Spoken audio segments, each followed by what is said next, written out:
Thanks for staying up later. The actress Mercedes Ruehl is back. Now, she was on the program a little more than 2 years or so ago, but Katie Couric was sitting in for me on this occasion. So, first of all, it's a pleasure to meet you. I've been a fan of your work. And since you were last here, you pulled off a Quinella in the same year, a Tony for your role in Lost in Yonkers, and an Oscar for Best Supporting Actress in The Fisher King. Right. Apart from the personal satisfaction of that, and you were really overcome at the Oscar ceremony, almost hyperventilating. Apart from that, did it change your life? Did you wake up a different person the next morning after these victories? Well, you know what? I had planned to do something before the Oscar ceremony, which was probably, in retrospect, a very smart thing to do. I had been talking to John Jury about doing Shakespeare's Antony and Cleopatra at his Actors Theater of Louisville.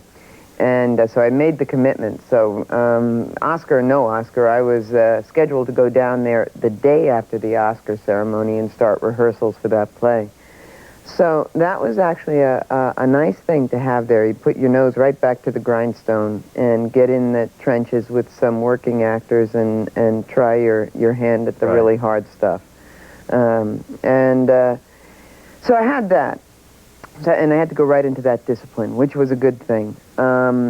It was a slow burn, you know, realizing exactly the magnitude, the personal magnitude of the achievement, because ever since I was, I don't know, 17 or 18 and decided I wanted to become an actor, obviously the Tony and the Oscars were those laurel wreaths up there devoutly to be wished, you know? Right. I mean, I had been rehearsing my Oscar acceptance speech. You know, I wish to thank the Academy, etc., in the shower ever since I was 14 years old. As a matter of fact, I didn't know if I would be able to say anything without the sound of water running in the background.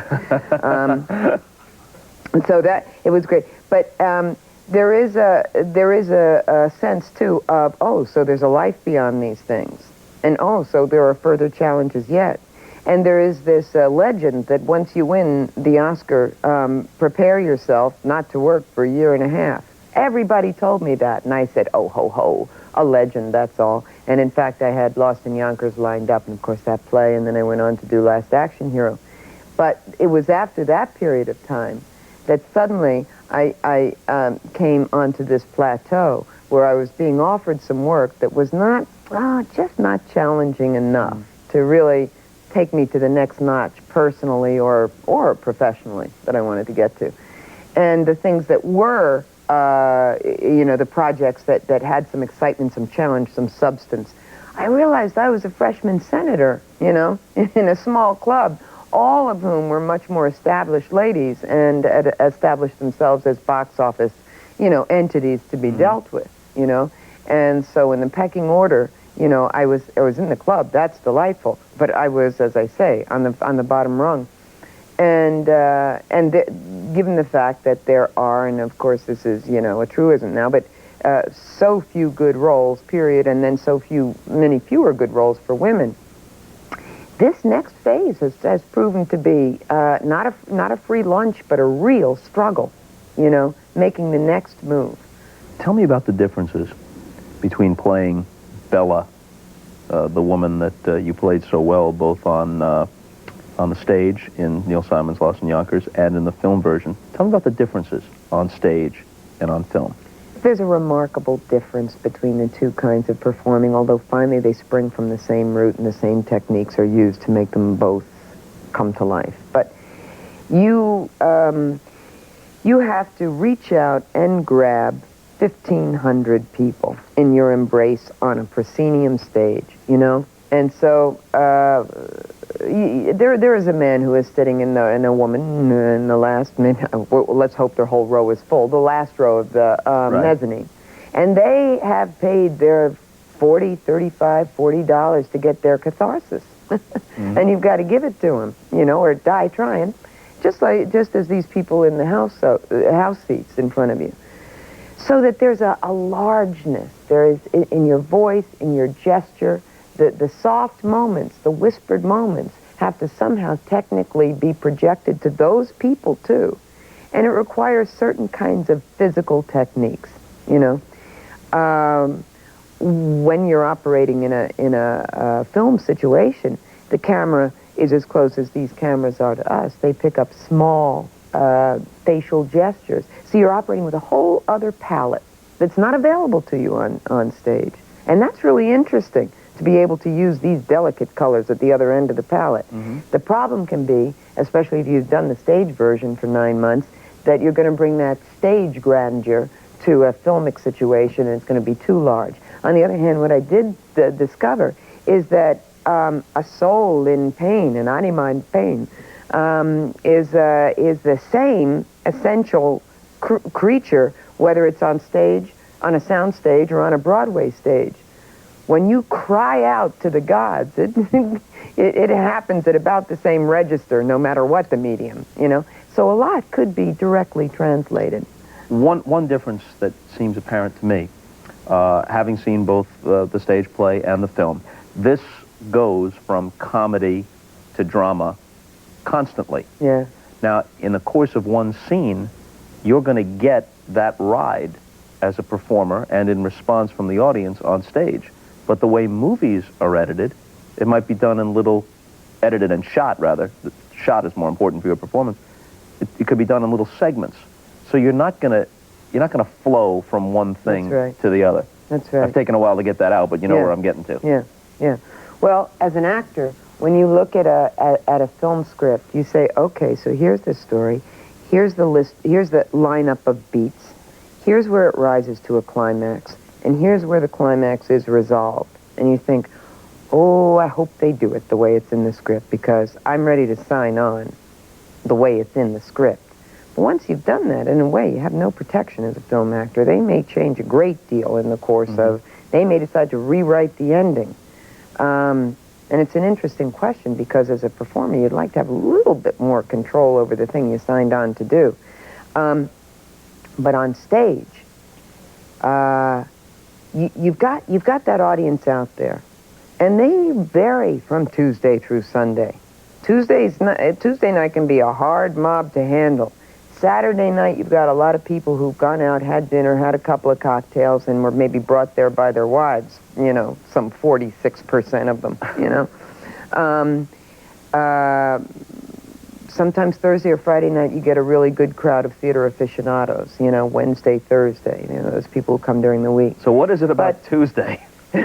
Tuesday is like, you know, you're too close to Monday, for one thing. The day from hell for most of the workaday world. But suppose something happened, the Gulf War, the this, the that, some announcement about... The audience is going to embody many, like the market. My boyfriend's a stockbroker, and he says, the market is always right. The audience is always right. What they bring in is what you have to deal with. That pulsating life that they brought in from that day. People say, how can you do 8 shows a week? Doesn't that get boring? It doesn't, because every night is different, and you grow through it. And the other actors force you to grow. And you have different insights into the character. You have great breakthroughs. It's almost like the growth of a relationship, you know? And always, always there is that audience informing you, telling you what they need and what they don't need, when they're getting restless and how they need to be brought back in. And in those few moments when you can hear a pin drop and you have that experience, you say, oh, feet don't fail me now, you know? Let me hold on to them now, because I'm bringing them as close to what is grand in theater as you can get. Let me just toe this line and bring them on home. Mama, let me have babies. Please. I gotta love somebody. I gotta love somebody who will love me back before I die. Please, please, let me have it. I promise you would never, ever have to worry about being alone. Because you'd have us. You have me and my husband and my babies, always. Come on, please, tell her how wonderful that could be. God, wouldn't she love that? Mama, please say yes. I need you to say yes, please.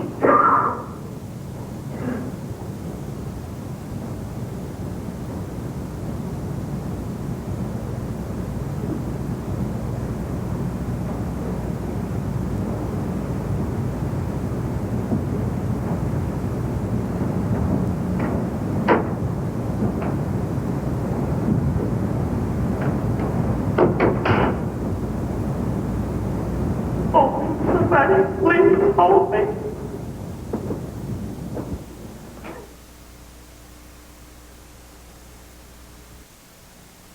Tony, if I had found you banging that broad, I would have hunted you down like an animal. It would have been slow and painful. You would have begged me for mercy, baby, but I was so Connie, you're talking crazy now. I gotta get on the plane. No, the point is, I'm so ashamed, baby. I'm so ashamed for not trusting you is what I'm trying to say. Oh, especially when I saw the schmuck Angela was shacked up with. When you were here before and Katie Couric was sitting in for me, you spent a lot of time talking about a terrific role you had in Married to the Mob. So my question is not going to be to rehash that, but about your dad's reaction to it. Even though it was comedic, your dad was an FBI agent, right? Yeah. What did your dad think about Married to the Mob? Well, I think he was a bit disgruntled by the treatment of the FBI, which was,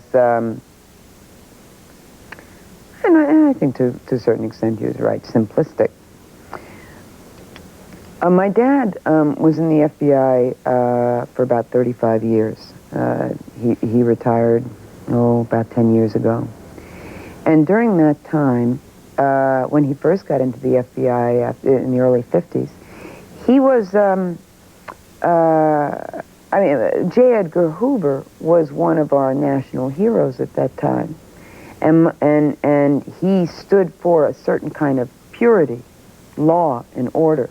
For purposes of perspective, forgive me for interrupting, J. Edgar Hoover, now widely and justifiably vilified. Yeah.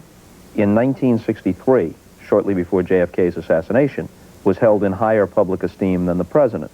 And there was a movie that starred Jimmy Stewart about the history of the FBI, and at the center of it, as an American hero, was J. Edgar Hoover. That's right. And there was subsequently a television series with Ephraim Zimbalist Jr., the FBI, and J. Edgar Hoover referred to in reverent tones. Yeah. Now, that is not a complete 180, but at the time that your dad was going through most of his career, this was a god. Yeah. My father's life was devoted to the principles of the Bureau. And I'm sure, I don't talk about it with him because I think it's too painful. But I'm sure some of these recent revelations about J. Edgar Hoover have been personally extremely painful to him. I was home at Thanksgiving with a gentleman that I have been seeing now for over a year, and he came to meet my family at Thanksgiving, and I said, if you want to ingratiate yourself with my dad, ask him about the FBI. So a couple of minutes after we walked into the door, somehow the FBI came up, and he said, oh, yes, I've been meaning to ask you about Herbert Hoover. And I said, J. Edgar Hoover. Kind of a history buff, this beau of yours?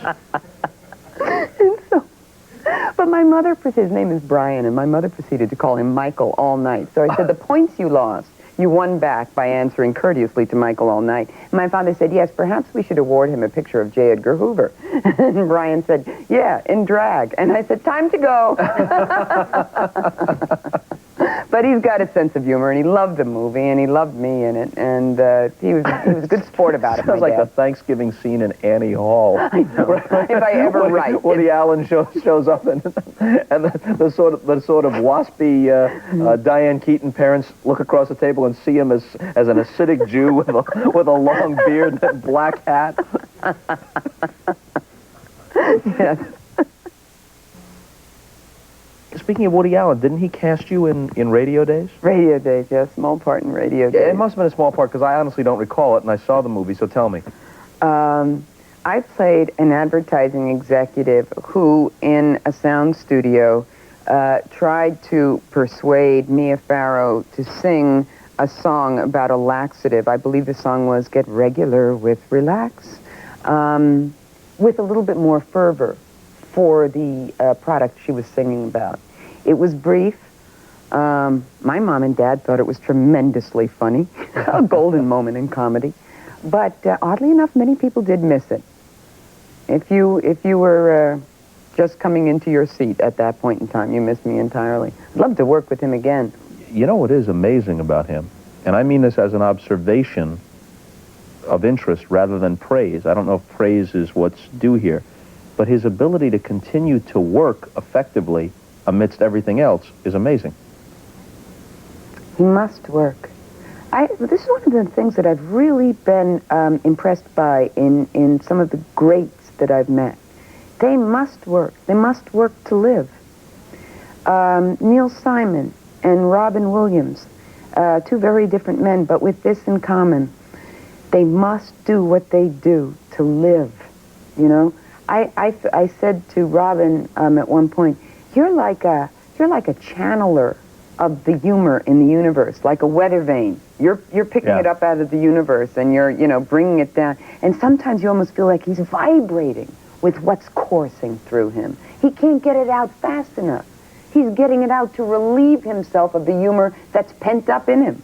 I've never seen anything like him. He's a phenomenon. Maybe people who carry that kind of responsibility in life deserve to be called genius. But it seems like there's something much larger than he using him in a way. He's really quite extraordinary. And Neil Simon, the same way, always writing to whatever is happening in his life, through whatever the critics are saying about him, and like Woody. And I once said to Neil, when you're writing, do you ever get the feeling that some agency, some power, some force larger than you is doing the writing? And he said all the time. He said, I'll be writing and I'll say, and what did he say? Yeah, and what did she say? I'll write it down like that. And I said, really? I suspected as much. You know? An actual audible half dialogue, I guess. Well, maybe not audible except to the inner ear, you know. But yeah, just the sense that this is coming from a mysterious source. And even as an actor, and acting is basically an interpretive art, I've had that feeling a few times of where did that come from? I think the first time I ever had it, I was doing Robinson Jeffers' Medea, his adaptation of Euripides' Medea at the Denver Center Theater. This was about 12 years ago. And we had rehearsed and rehearsed and rehearsed, and I thought I had a pretty good thing going by about midway through rehearsal. And then in theater, you go through technical rehearsals where they set lights and levels and everything else, and you pretty much go from cue to cue. You're not really acting the play for about a week. And I was sort of resting on my laurels. And by the time it came to the first preview, we hadn't had a really full-out rehearsal because the technical stuff had been so difficult. And our first preview was our first sense of where we were in terms of performance. And it didn't go well. And I thought I was on top of a brilliant performance. And the director, wonderful director, Edward Payson Call, came up to me and he said, darling, that sounded like a Rhoda episode. And I went, oh, no. And the next preview didn't go any better. We had 3 previews, and then we were opening. So I had one more preview. And I was desperate. And I got everybody in the cast together, and I took them out for a drink. I said, I'm buying. No 2 words. We'll get a bunch of actors to come with you faster, especially on that level. We were all just poor regional actors at the time. So they all got together with me at this bar, and I said, all right, I'm desperate. I'm putting it out on the table. What am I doing wrong? Aren't I doing the same performance that everybody loved 2 weeks ago? And they went, yeah, I don't know what you're doing wrong, just, yeah. And finally, Tandy Cronin, Hume Cronin and Jessica Tandy's daughter, very good actress, and, ooh, she should direct or produce someday because she's got a great eye. She said, don't let the audience get ahead of you. Don't be careful that you don't indulge in moments where you fall in love with how wonderful. She said, you've got it all. Just keep telling it faster. Everybody's coming in to deal with you. You're the one who's regulating time on stage. This one comes in and talks and goes. Jason comes in and talks to you and goes. The tutor, this one, this king, that. Deal with them and send them back and keep that story moving. Just keep that story plowing a little bit ahead of the audience. Don't let them ever quite catch up with you. And I went, oh, maybe it's a technical thing that's just that simple. The next preview, I took her instructions to heart, and I just took that, took the whip and made that chariot ride through that story.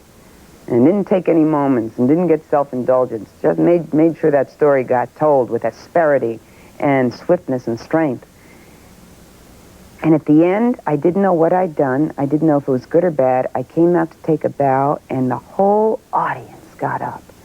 And that had never happened to me in my life. And it was the first time I had a feeling something larger than me is at work here. And I just finally got the technical formula right so that it could be released. And it was an amazing feeling. You know, it's something I find very appealing about you on first meeting. I think it's a blessing when somebody cares as much about their craft and has as much insight into it as you do. Very few people, I mean this very sincerely, I've talked to a lot of people, very few people are as good about talking about the dynamics of their craft as opposed to talking about themselves as you have been sitting here. Oh. I think that's a blessing. Thank you. When you Thank don't just enjoy doing it, but when you enjoy the process.